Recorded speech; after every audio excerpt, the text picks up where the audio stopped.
Alright ladies and gentleman, मेरा नाम है अर्पित पाठक। आप हैं आउटसाइड दलाल स्ट्रीट और बहुत सारी बड़ी चीज़ों की चर्चा करनी है। सबसे पहले ये जो घर है, हर सेकंड चीज़ें बदल सकती हैं, ये चीज़ ध्यान रखिएगा। इस डिस्क्लेमर के बाद बड़ी खबर आ रही है कि भारत और पाकिस्तान के बीच जो युद्ध चल रहा था अभी तक, जो तनाव बना हुआ था, उस तनाव पर एटलीस्ट फॉर नाउ शांति है। अगर आप देखेंगे डिफरेंट सोर्सेस पे, हर एक सोर्सेस पे देखिए, जो भी खबर की मैं चर्चा करूंगा मैं उसका प्रॉपर सोर्स बताऊंगा, बिना सोर्स के बात नहीं करूंगा। यहाँ पे जो चर्चा चल रही है, जो सबसे बड़ी चर्चा है, वो इंडिया पाकिस्तान के बीच सीज फायर की है और इस पे डोनाल्ड ट्रंप और उनके जो फॉरेन डिपार्टमेंट है उनकी तरफ से भी काफ़ी सारे ट्वीट्स आए हैं। डोनाल्ड ट्रंप ने कहा है कि भैया कॉमन सेंस आ चुका है और दोनों के बीच मैंने शांति करवा दी। डोनाल्ड ट्रंप ऐसा ही कहना चाहते हैं, लेकिन अभी बड़ी बात यह है कि सीज फायर हो चुका है। हम इसकी भी चर्चा करेंगे कि इसका भारतीय शेयर बाजार पे क्या प्रभाव पड़ेगा। मेरे हिसाब से तो बहुत पॉजिटिव प्रभाव पड़ना चाहिए, सारी चीज़ें चर्चा करेंगे। बट ये एक बहुत बहुत बहुत बड़ी खबर आ रही है। अच्छा, इसके हर एक पहलू पे बात कर लेते हैं बाजार की। देखो, जो बाजार में लास्ट टाइम पैनिक सेलिंग हमें देखने को मिली थी कि भारत और पाकिस्तान के बीच हर दिन दबाव,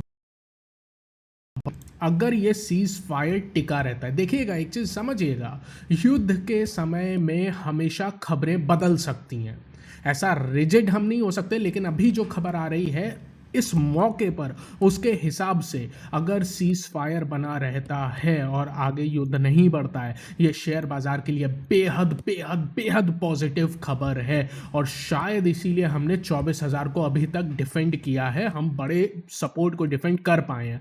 और अगर ऐसा होता है, इससे डेफिनेटली शेयर बाजार काफ़ी काफ़ी खुश रहेगा। बहुत अच्छी बात है ये। लेकिन पर्सनली आप मेरे से कहोगे कि क्या ये शेयर बाजार के लिए अच्छा है, मैं आपसे इतना कहूँगा, जितना आप सोच पा रहे हैं ना, ये शेयर बाजार के लिए उससे ज़्यादा अच्छी खबर है। जितना भी आप सोच पा रहे हैं उससे अच्छी खबर है। मैं ऐसा क्यों बोल रहा हूँ, प्लीज़ लेट मी एक्सप्लेन। हो सकता है अभी आप सिर्फ इतना सोच रहे हैं कि यार भारत और पाकिस्तान के बीच युद्ध का जो सीज फायर हुआ है ये पॉजिटिव है। नहीं, इसके आगे की बात सोचिए। ये सीज फायर क्यों हुआ है और किसने करवाया है। अभी फिलहाल इस चीज़ का पूरा श्रेय कौन ले रहा है? कौन ले रहा है? Donald Trump. डोनाल्ड ट्रंप ले रहे हैं। देखिएगा, अगर दो देश एक किसी की भी बात मान रहे हैं तो डेफिनेटली उसके बदले कुछ ना कुछ उनको मिलेगा, तभी तो मानोगे। यार मैं आपसे कहता हूँ, वीडियो लाइक करिए, वीडियो सब्सक्राइब करिए। आप करेंगे जब तक आपको तो एंटरटेनमेंट या तो इंफॉर्मेशन या तो कुछ मिलना चाहिए। अगर आपको कुछ भी नहीं मिल रहा है, आप खुद लाइक या सब्सक्राइब नहीं करोगे, जो कि मुफ्त की चीज़ है। उसी तरह से अगर डोनाल्ड ट्रंप कह रहे हैं दोनों देशों को सीज फायर करना चाहिए, तो दोनों देशों को कुछ ना कुछ तो मिला होगा। जहाँ तक अगर हम पाकिस्तान की बात करें तो पाकिस्तान को डेफिनेटली कुछ मिला है, और वो है ये आईएमएफ का लोन। आईएमएफ का लोन उनको मिला है, वो सेंक्शन हुआ है। लगभग बिलियन डॉलर से ज़्यादा लोन उनके पास आ चुका होगा, पहली ट्रॉन्च आ चुकी होगी या आने वाली होगी, अप्रूव हो चुकी है। पॉइंट ये है, तो पाकिस्तान तो जानती हो भिखारी है, मिल गया 1 बिलियन का लोन, बहुत अच्छी बात है, खुश हो गए होंगे, वेरी नाइस, गुड। लेकिन अब बड़ी बात ये समझना है कि भारत को क्या मिला, भारत क्यों माना होगा ये। मेरे हिसाब से जब निगोशिएशन टेबल पे भारत बैठा होगा, ये मेरा पर्सनली मानना है, तो भारत ने अगेन उसी चीज़ की चर्चा की होगी जो खबर थोड़ी सी छुप गई है। और मैं आपको सोर्सेज और रेफरेंस का हवाला दे के बात करूंगा, ऐसा नहीं है कि मैंने अपने दिमाग से बनाई है। भारत ने जो मांगा होगा वो है ट्रेड डील यूएस से, जिसमें भारत ने कुछ शर्तें रखी होंगी। भारत और यूके यानी यूनाइटेड किंगडम के बीच, आप जानते हो अभी 2-4 दिन पहले ही ट्रेड डील हुई है। भारत और अमेरिका ट्रेड डील करना चाह रहे हैं। ये एक अच्छा मौका डेफिनेटली मिला होगा हमारे रेवेन्यू, या मैं कहूँ जो फाइनेंस डिपार्टमेंट है, उसको यूएस से डील करने के लिए। यूएस हमसे कुछ चाहता है, हम उनसे कुछ चाहते हैं, ठीक है। भारत ने डेफिनेटली ट्रेड डील के पक्ष में कुछ ना कुछ बात की होगी। और आप पिछले 2-3 दिन से युद्ध के खबरों के बीच आप एक खबर शायद भूल गए होंगे, लेकिन उसका मैं आपको हवाला दे रहा हूँ। देखिएगा पहले कहाँ पे छपी है, नेस्डैक पे। सबका रेफरेंस दे के कह रहा हूँ। नेस्डैक पे ये खबर छपी थी कब? 6 मई को। 6 मई, जब हम युद्ध में फंसे हुए थे। भारत ने जानते क्या ऑफर किया था? भारत ने अमेरिका को ऑफर किया था कि कुछ सीमित सेक्टर पे जीरो टैरिफ्स, दोनों देश एक दूसरे पे कुछ भी टैरिफ नहीं लगाएंगे, कुछ स्पेसिफिक। देखो एक तरफ भारत ना मतलब बहुत डीप देश है, बहुत डेप्थ है, बहुत मतलब स्ट्रॉन्ग स्ट्रक्चर है हमारा। चाहे वो आप ब्यूरोक्रेसी देख लीजिए, चाहे वो आप जुडिशरी देख लीजिए, चाहे वो मिलिट्री देख लीजिए, चाहे वो पॉलिटिकल देख लीजिए, एक डेफिनेट स्ट्रक्चर है हमारे पास।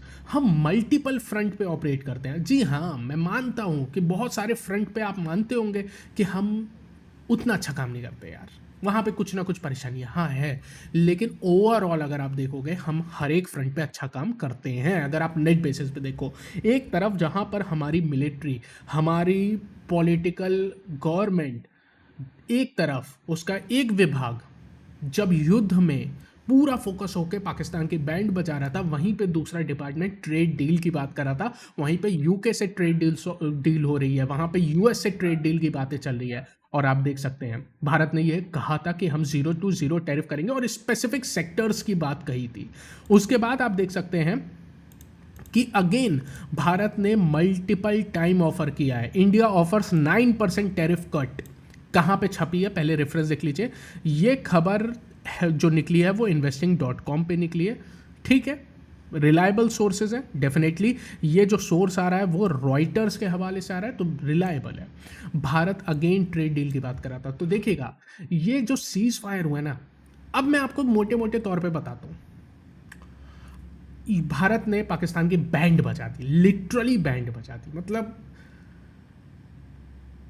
यूपी वाली भाषा में बोलूँ ना, और बोल सकता हूँ, मैं मानता हूँ बोल सकता हूँ, तो मैं बोलने जा रहा हूँ। कुत्ते की तरह मारा है, कुत्ते की तरह दौड़ा दौड़ा के मारा है पाकिस्तानियों को। भाई salute to the Indian military forces, awesome.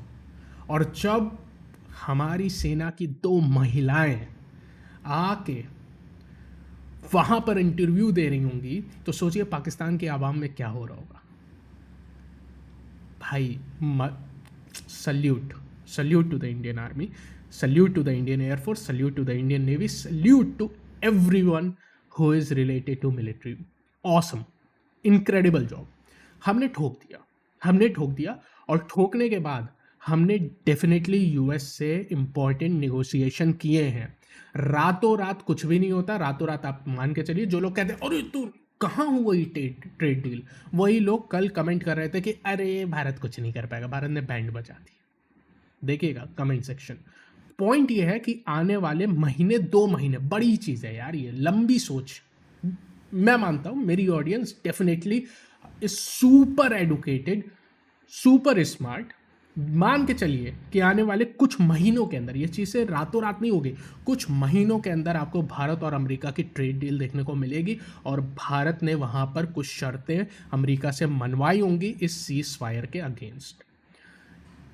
बाजार को दोहरी खुशी होगी, एक खुशी वॉर रुकने की, दूसरी खुशी जो अमेरिका से हम ट्रेड डील आगे जाके करेंगे। और याद रखिएगा हमने यूके से ट्रेड डील की है, उसका प्रभाव बाजार पे पड़ा नहीं था क्योंकि युद्ध चल रहा था।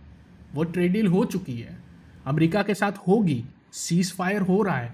भारत ने हर फ्रंट पर, एवरी सिंगल फ्रंट, चाहे मिलिट्री देख लीजिए, चाहे आप वो इकोनॉमिक देख लीजिए, हर एक फ्रंट पर इस युद्ध में विजय प्राप्त की है। Salute to the army once again, salute to the Indian military once again, and salute to every single citizen जो कि अपनी सेनाओं के साथ और इस मुश्किल समय में कुछ हद तक मैं ये भी बोलूँगा कि सरकार के साथ खड़ा हुआ था। क्योंकि अगर पॉलिटिकल विल पावर ना हो, इस तरह का एक्शन करना इम्पॉसिबल है। सल्यूट टू एवरीवन, ऑसम, जय हिंद।